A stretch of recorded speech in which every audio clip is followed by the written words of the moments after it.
You know, Back when I started How I Met Your Mother, and I came to the realization a couple of episodes into season one that Ted Mosby is the ultimate con artist, the character who is so fixated on the idea of him finding his perfect love, aka the one, which is the con, mind you, that he in turn lures in all of these women with the premise of them being the one, only for things to ultimately fall through.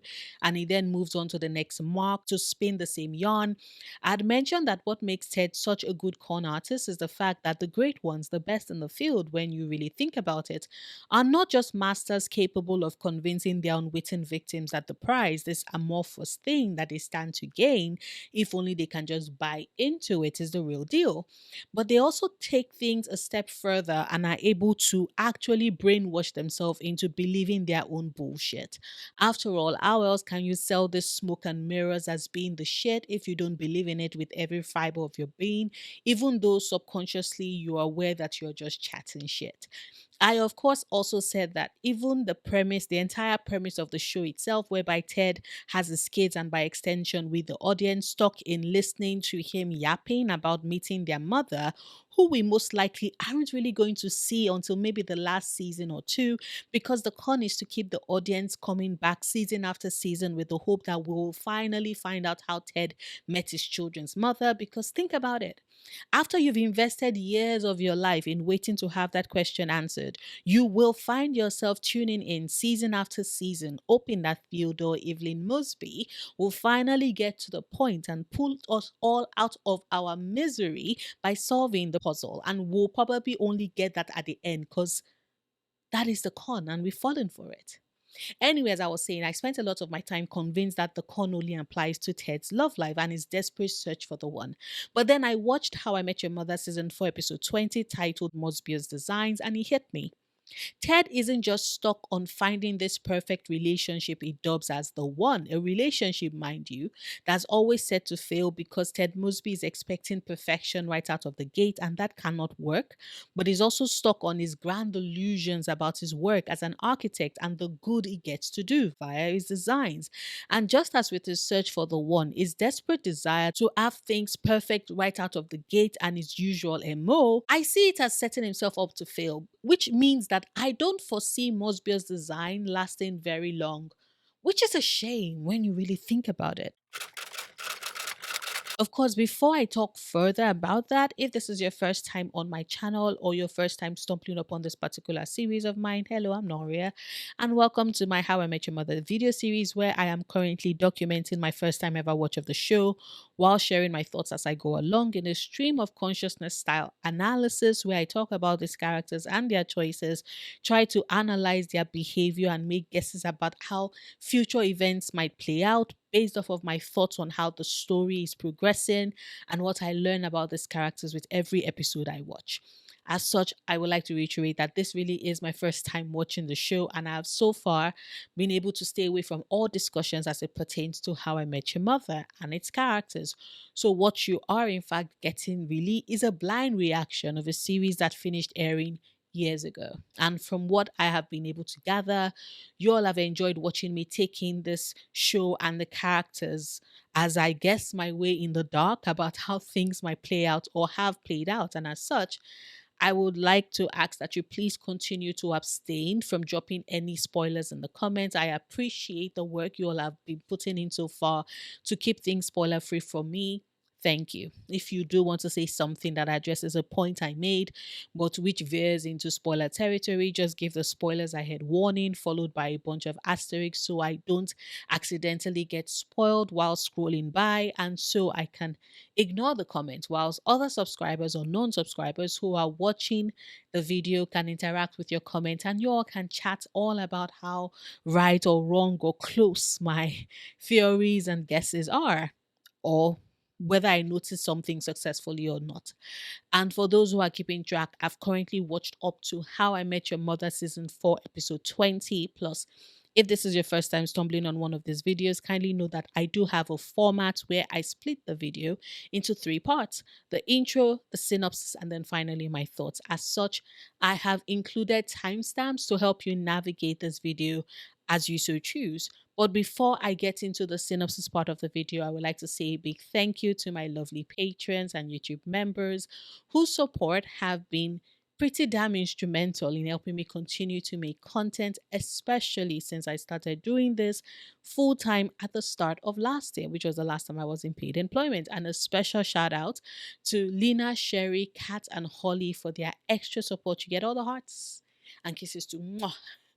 If you too would like to support me on Patreon or become a YouTube member to enjoy certain perks, maybe even get a shout out, the link to do so is in the description bar. Now, with all that said and done, How I Met Your Mother Season 4, Episode 20, titled Mosbius Designs, drops us in McLaren's as always, but this time around, it's only the boys that are around, at least until Lily shows up and finds them laughing at a joke they had heard. Lily is curious and wants to hear it, and even though Marshall and Ted both try to stop Barney from saying it because the joke is boy funny, and Lily, who is certainly not a boy, would not be able to appreciate it, Barney wants to give it a go. Lily also insists on hearing this difference between peanut butter and jam joke, and sure enough, Marshall and Ted were right. Not only does Lily not find the joke funny, but she's also utterly appalled by it and storms away, leading to them not seeing her at all for 4 weeks. We never, of course, actually hear the joke, but my money is on it being something utterly misogynistic, what with Lily's response. Anyway, Lily's fury at the boys means that she's not around to help be a listening ear for Barney when things get especially complicated for him emotions wise. I am, of course, referring to events as it pertains to Robin and PJ, but sorry, I am getting ahead of myself. Now, whilst Lily is away being furious, Ted is dealing with the drastic change his life has undertaken now that he's no longer gainfully employed and has instead started his own architectural firm called Mosbius Design. Ted, though, has his priorities a little separate from what Robin was expecting, since instead of prioritizing calling on potential clients and pitching his services to them, he instead spends all the time carrying out tasks like selecting card designs and office paraphernalia. Robin, who realizes what Ted is doing, calls him out on his procrastinations. The next day, when she returns to the apartment, it is to find that Ted has hired himself an assistant, PJ, to take on the more mundane aspects of the work, i.e., selecting the card designs and office paraphernalia. Robin, who thought that this then means that Ted will now have the free time necessary to actually make calls and secure clients for Mosbius Design. Sorry, am I the only one that just keeps thinking Mobius?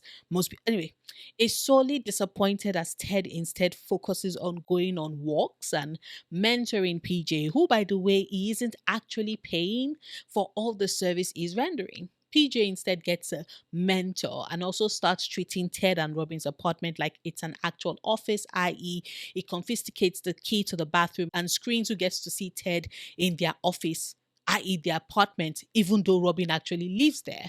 She and PJ clash, but it turns out that PJ's list of rules and restrictions are a turn on for Robin, a realization that Ted comes to when he takes a call from PJ, where the latter said is at the top of the Empire State Building receiving inspiration, when the call location actually puts him instead in Ted's apartment, right in Robin's bed where he and Robin were having sex.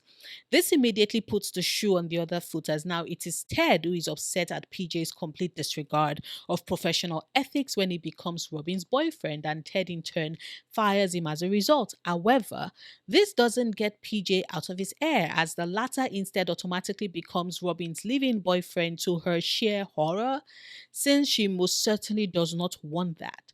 Robin, who is now bored because PJ has turned into this clingy mess without the authoritarianism that had turned her on in the first place, makes the decision to dump PJ.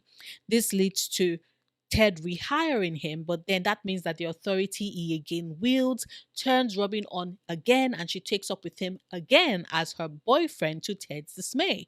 Whilst all of this is happening, Barney is in his own private hell since he's still in love with Robin, and now she's found herself a young boy toy in PJ. Ted, of course, cannot help him, and since Lily has been avoiding the boys ever since they told her the gross joke at the start of the episode, she's been MIA. This, however, then means that Marshall comes to the rescue, who reveals that Lily had told him about Barney's feelings for Robin and he wants to help. Now, how does Marshall help? Well, It ties back to his own plotline in the episode where we discover that GNB is in the middle of layoffs and Marshall is terrified of being let go. As such, Barney had suggested that aside of the regular work he does, Marshall needs to come up with his own personal thing that would make him likable amongst his colleagues, which in turn would make him indispensable slash irreplaceable to management.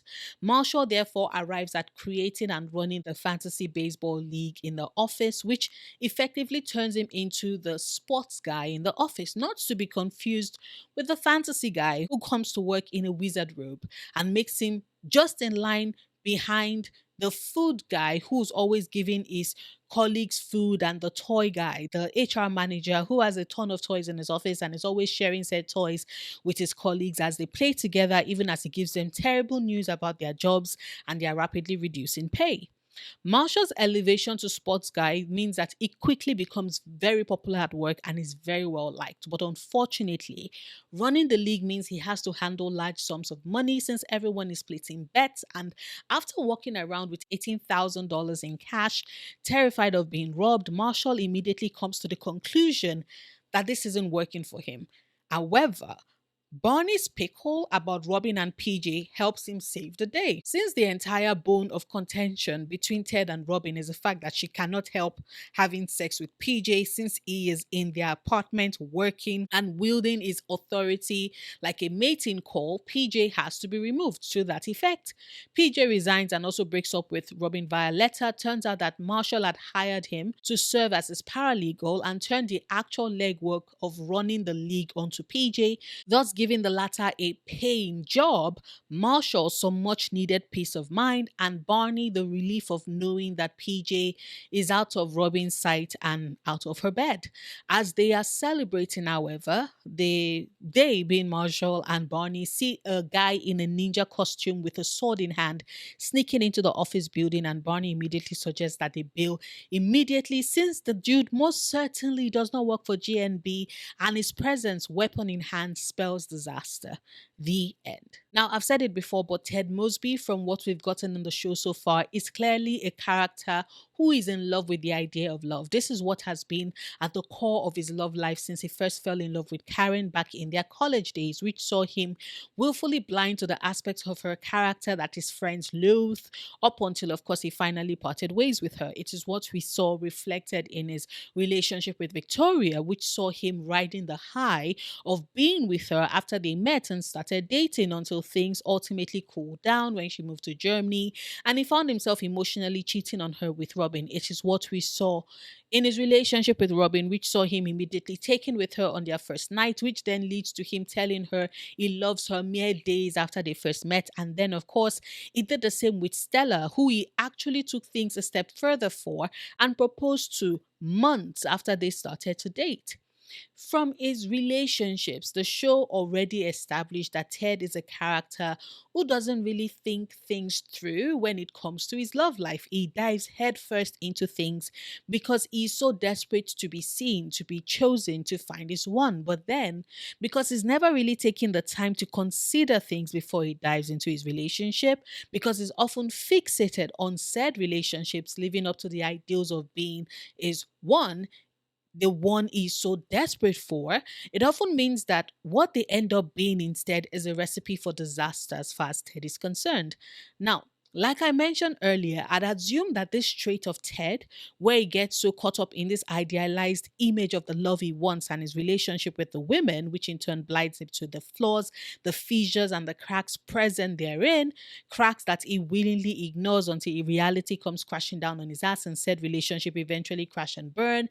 I thought that it was only limited to his love life until I watched the Mosbius Designs episode and it hit me that Ted's idealism and the delusion it brings isn't just limited to matters of love, it also spills over into his work.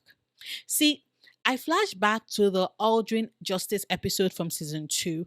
And the thing about that episode is that a lot of us are often stuck on what it had to say about Lily Aldrin's values and the way in which she navigates the world to suit her own purpose without really considering the fact that the world at large is not her classroom and she can't treat adult issues like she's mediating between elementary school students, which, to be fair, is the core focus of the episode. However, I would like to draw our attention to the character of Amon Drothers, Ted's piece of shit boss, who is verbally abusive and who clearly the show sets up as a foil to help us see the incoming failure that is Ted's career as an architect and ultimately the failure, what will be the failure of his architectural firm Mosbius Designs. Now, I would like to reiterate that as at where I am in the season so far, Mosbius Design, which is the name that Ted gave his architectural firm and which is currently operating from their shared apartment to Robin's disgruntled horror, is still functional. Mosbius Designs has just been launched. And I know some of you might think I'm just being a hard ass on Ted because of why I am predicting the failure of a company that's just barely launched.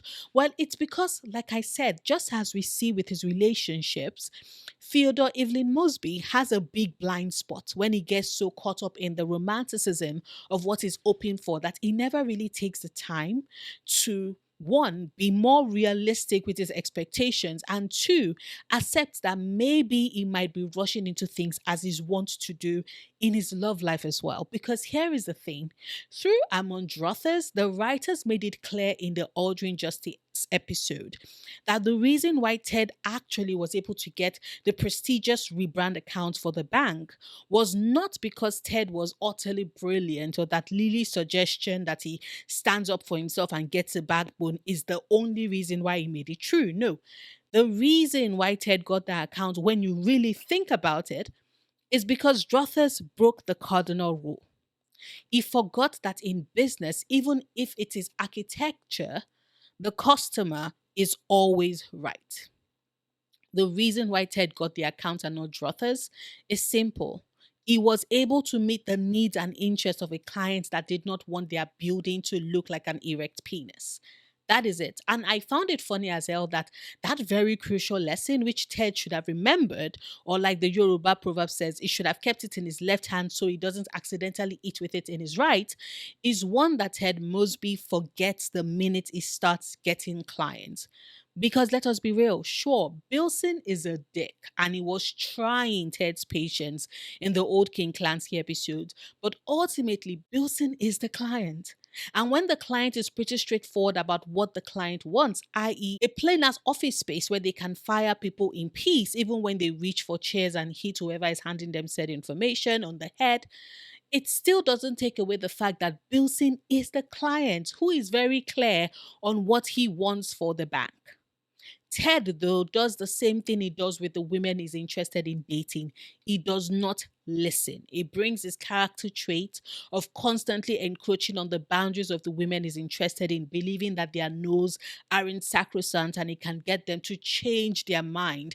And he brings that to his work, something that eventually bites him in the ass because ultimately his job as an architect is to help his clients' dreams and vision for their property and the space they want him to remodel come to life. It has nothing to do with his dreams because that is not what an architect is meant to do. Like, sure, he can advise and suggest, but when you keep bringing the same artsy, absolutely unrealistic designs to the same client over and over again, and they turn you down over and over again, it's only logical to realize that, hey, you know what? Maybe instead of constantly trying to force what I think is right on my client, I should maybe listen to what they want and follow through with it. Ted, however, does not do so, which ultimately means that JNB has no choice but to fire him. Because of everyone in that room, Bilson has the most sway. And when Ted has the chance to at least fix not the entire bank, but one room, he still cannot help himself. Like, I'm sorry, but there is no way, even as the person on the receiving end of a termination letter, I want to be in some stupid ass Zen room of tranquility and beauty and peace when you just fucked up my life, my credit, my savings, and my plans I had for my immediate future. Yes, I happen to belong to the group that thinks that when you're being callous like that about my job and lack thereof, please do it in as sterile an environment as possible since you're already cutting into me and ripping out my soul. Sorry, I lost my cool there. I digress. Back to Ted. We know that because of how things did not pan out as he had hoped at GNB, he gets fired from the firm. And Ted, rather than take the time to, I don't know, reconfigure, maybe take a couple of business classes so he understands what running a business would entail for someone like him who has his head in the clouds more than half the time, Ted instead does the one thing he's always done, the one thing we've always known him to do when it comes to matters of love and of his heart. He runs headlong into the decision to start his own architectural firm. And of course, in Mosbius Designs, we see him get so hung up and terrified of falling flat on his ass and failing on this big gamble he's taking to own his own business that he doesn't even make any calls to get the firm he now owns new business. And whilst I know that the episode focuses on Ted learning to let go of his perfectionist tendencies and just take a risk and run with it, which he does at the end of the episode, I am still stuck on the fact that I really do believe that Ted's fears of his business failing might just come through and sooner than he expects. Hell, I do not expect Mosbius Designs to last for longer than 6 months at most. Because Ted Mosby, as much as he's a brilliant architect and has the soul of an artist, he does not have the necessary ass kissing skills that prioritizes meeting the client's desires and wants. Ultimately, I see his ego always winning when it comes down to it because Ted would, just as he did with Bilson and GNB, he will always be dead set on trying to convince his clients to see his grand plans and ideas, which might not be what they envisioned for their property and space. But because he's going to be so caught up in the romanticism that is him stamping his signature on this business that he now owns and on what he's able to create, because he's going to be so focused on making brilliant works of architectural marvels, he's never going to be able to get to the down and dirty of meeting his clients' demands and needs. He's never going to be willing to meet them in the mundane designs that they want. And this would ultimately spell sheer disaster for his firm because the ones who are paying his bills are his clients, potential clients, not the dreams he has in his head that he's constantly chasing. And before anybody says that, oh, maybe Ted has learned from how things played out in GNB and would be more focused on what his clients want, I beg to differ. Because even in the Mosbius Designs episode, when Robin brings up Ted getting rid of his fears and just taking the risk and officially kickstarting his business, what kind of designs he once again waxes lyrical about the type of designs he wants to build and bring into the world. And you know what? I get it. I get having goals and dreams and expectations about your work changing your industry and the world at large. But at the same time, realism would insist that before you get there, you most likely need to grind. Before you can be hailed as the savant, the best in your field, which will then bring you the pick of projects and clients you want, you will have to put in a lot of work and hours into designs and clients who don't inspire you and whose work aren't shit. Ted, it seems, still hasn't come to that realization, and that for me spells disaster for the future of Mosbius Designs. But then again, this is the same guy who was so quick to rush into proposing to a woman without first ascertaining where she would like to live with her school aged daughter, whose school and friends are in New Jersey. I mean, of course, he's going to rush into starting a business without really considering things and without having developed the skills that would see him pay attention to what those around him actually want/ need from him. Who is surprised? But of course, these are just my thoughts. I would, as always, love to hear yours. Whether or not you agree with me, please share them in the comments. Like this video, however, if you've watched this far and haven't done so yet, but enjoyed anything of what I had to say, share it so others can find my channel as well. Or you can check out my gaming or ASMR channels if they sound like something you might potentially be interested in. I have them both linked in the description bar. I will see you tomorrow with a new video. Until then, do remember, obsessing over the things you love, perfectly valid coping mechanism.